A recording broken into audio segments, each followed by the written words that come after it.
Hi, I'm Bert Rodriguez, and you're watching MVTV Channel 77.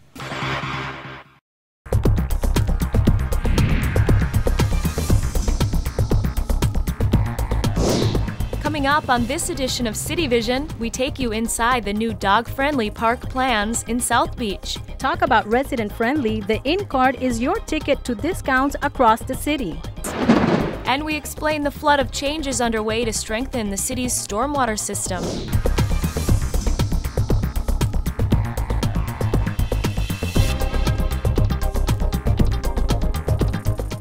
Hello and welcome to CityVision, your source for everything you need to know about Miami Beach.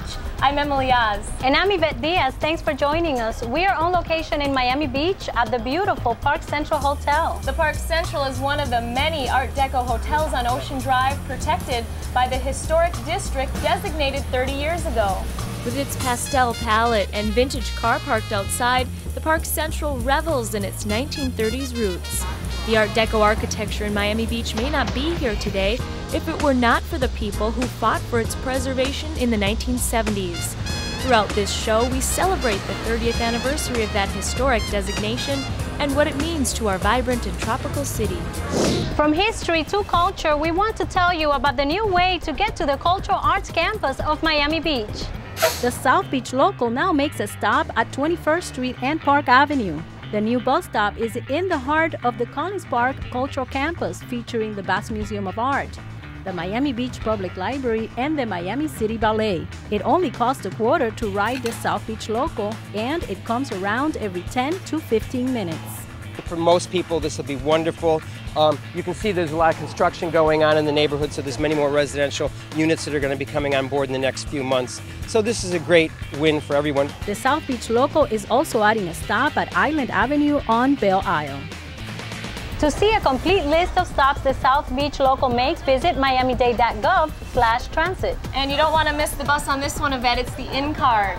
With the card, you can get some deep discounts at some Miami Beach businesses and attractions. The In Card was the brainchild of the Mayor's Blue Ribbon Task Force on Tourism. The Miami Beach Chamber of Commerce rolled out this breakthrough business card and business stimulus program this summer. The In Card is available to Miami Beach residents and visitors for free. The whole concept is, if you're part of this program, the people will look online and find out who's participating in the program and will make their decisions, their entertainment as well as, dining and all spending decisions based on who is part of this program. Over 70 businesses are offering discounts. Miami Beach residents get a black card, and visitors and other Florida residents receive a platinum card. Each come with different discounts, but no expiration date. To get one and to see a list of discounts, go to miamibeachincard.com. Keeping those perks going has been the goal of the city manager, the mayor, and the commission as they prepare the city's next budget. And by now, property owners should have received their preliminary tax bill in the mail. The actual city budget and final tax rate won't be approved until September, and your tax bill may change. However, your tax rate won't go up. The preliminary budget has addressed a $23 million loss of property tax revenue with only limited service reductions. You can see the budget hearings here live on MVTV 77 in September, or you can come to City Hall and watch the meetings in person. If you really want to understand the budget process and how your government works, you should consider signing up for the Neighborhood Leadership Academy. And now it's being offered in Spanish.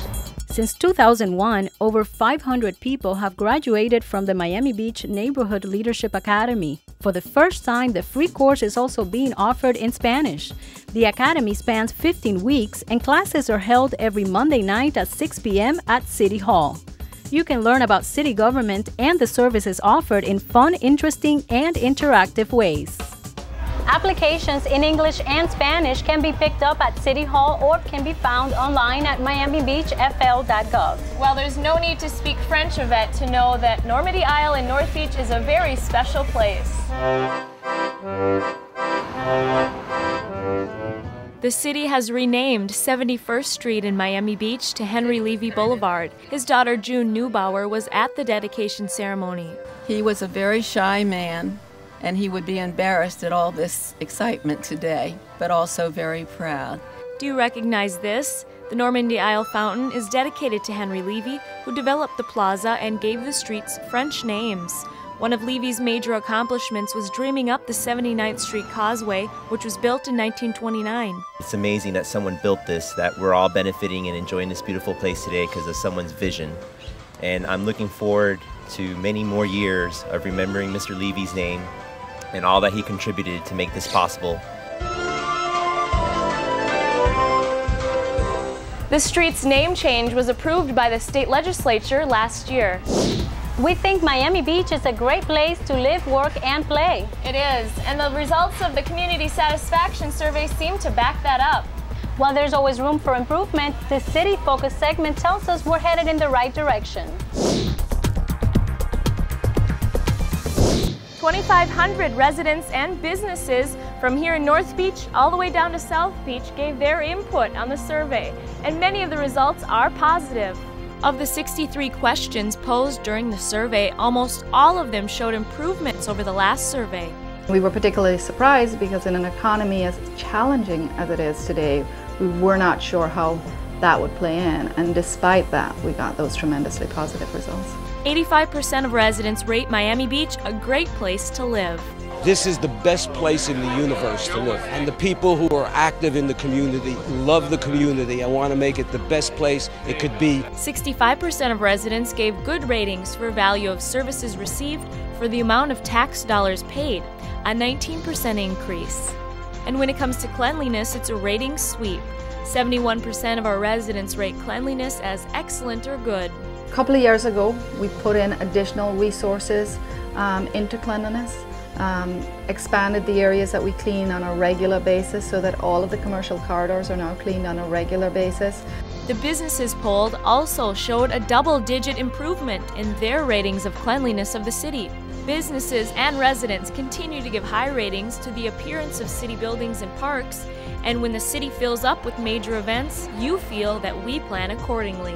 3/4 of our businesses felt that we were doing a good job of handling events that attract large crowds to Miami Beach. And now, as you know, there are many times throughout the year where we have special events going on in the beach and we're attracting large crowds, and how we handle those crowds are very important to us, and we got very high ratings on that for businesses.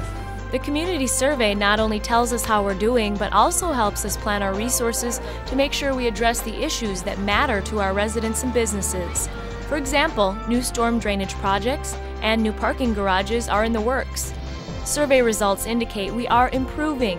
The survey also tells us that we need to do better in some areas, such as storm drainage, cleanliness, code compliance, and parking availability.